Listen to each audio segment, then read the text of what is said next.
Hello and welcome along to another episode of Robin and Jane in the Stalls. This time round it's another show that's playing at this year's Belfast International Arts Festival. We're off to the Mac. We're off to talk about The Upside Down House, the latest production from Tinderbox. This runs right through until the 2nd of November.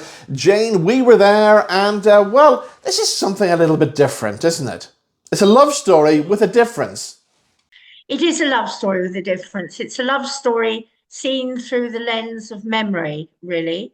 It's about first love, first very passionate, very full-on love between two gay men. And they're young when it begins. They're about 17. And it's set in this old house, this upside-down house, belonging to the granny of one of them, who's simply known as Younger, played well by Colm Macready. And it's his granny's house that's about to be demolished. And the other guy, his love interest, the excellent Sean Blaney, is outside the house drawing.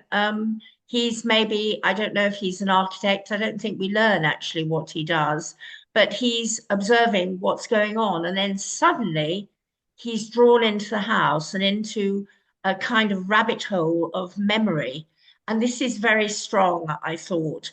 I thought their first encounter really was brilliantly done, with Colm Macready stealing a kiss and then more than a kiss, and the sheer intensity of it, and the fact that Sean Blaney is worried because there is the Sacred Heart on the wall of this room.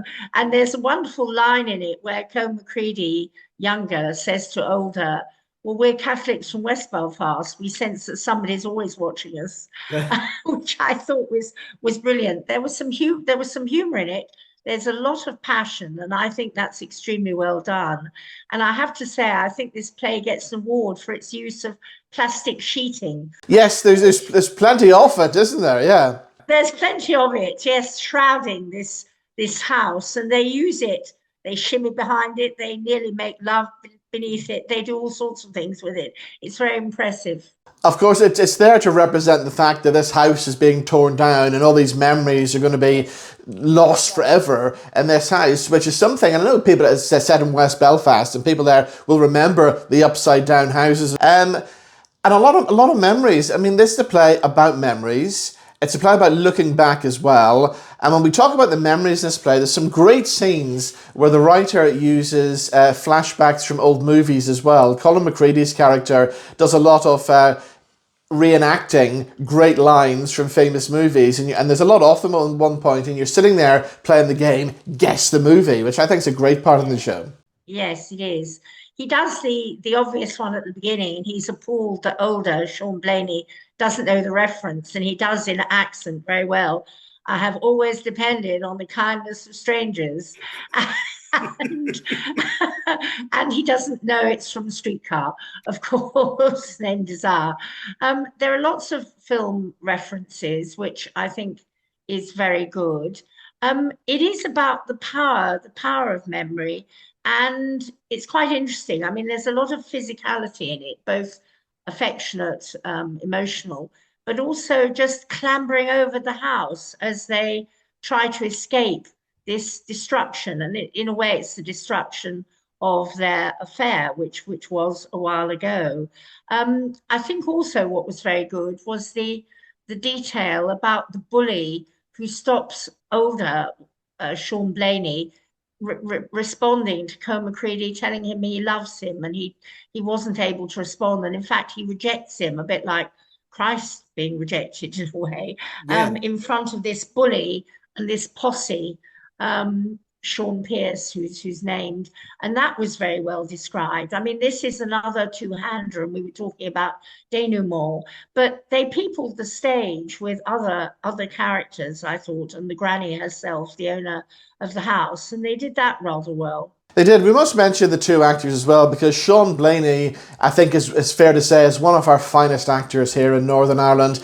The first time I ever saw Sean Blaney was in Stones in His Pockets, which was absolutely amazing. And then when I saw him play Jerry Conlon in The Name of the Sun and playing all those characters in that play, you go, wow, this guy is one of the best actors we have. And again, during The Upside Down House, basically, we see a masterclass in acting, don't we? We do, absolutely. From the beginning, where he's drawing and sketching what he's seeing around him, right through the emotional scenes, the rejection, memories of near misses, if you like.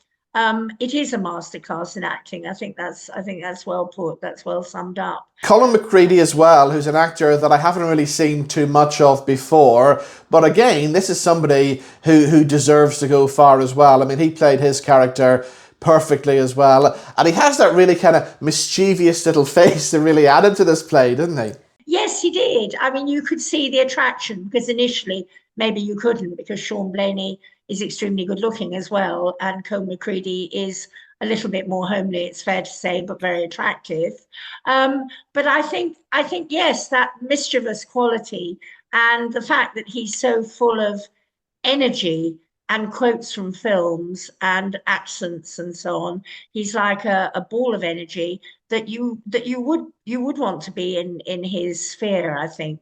I've seen comparisons between this and the TV series Normal People as well. It is a bit like Normal People, and I think that that means that it will have great appeal actually across the board.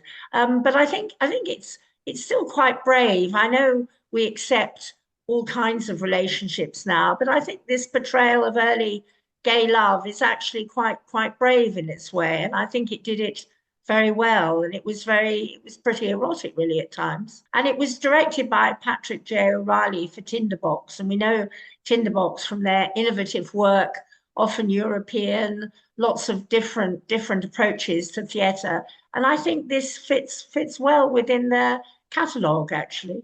It does, and especially as it's physical theatre as well. You know, there's a lot in it. There's a lot in the 1 hour, 10 minutes. And that's how short it is as well, yeah? It is short, but it packs a punch, and there was a lot of clambering over ladders, which I thought looked quite precarious at times. I was concerned for the actors there, but they knew what they were doing. And yes, there is a lot of physicality in this, which you'd expect from Tinderbox, yes. Okay, well, time now for us to give our final scores on the Upside Down House. As always, we score out of 5, and we score using something connected to the show. So as it's a love story, we're going to have little love hearts appearing on the screen in just a second. So I'll begin this week by giving the Upside Down House 4 little love hearts. And so will I. I will match that with 4 more little love hearts.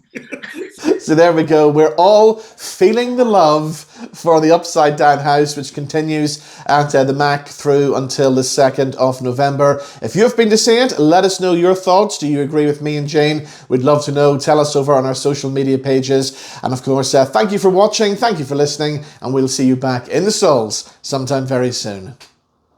Goodbye.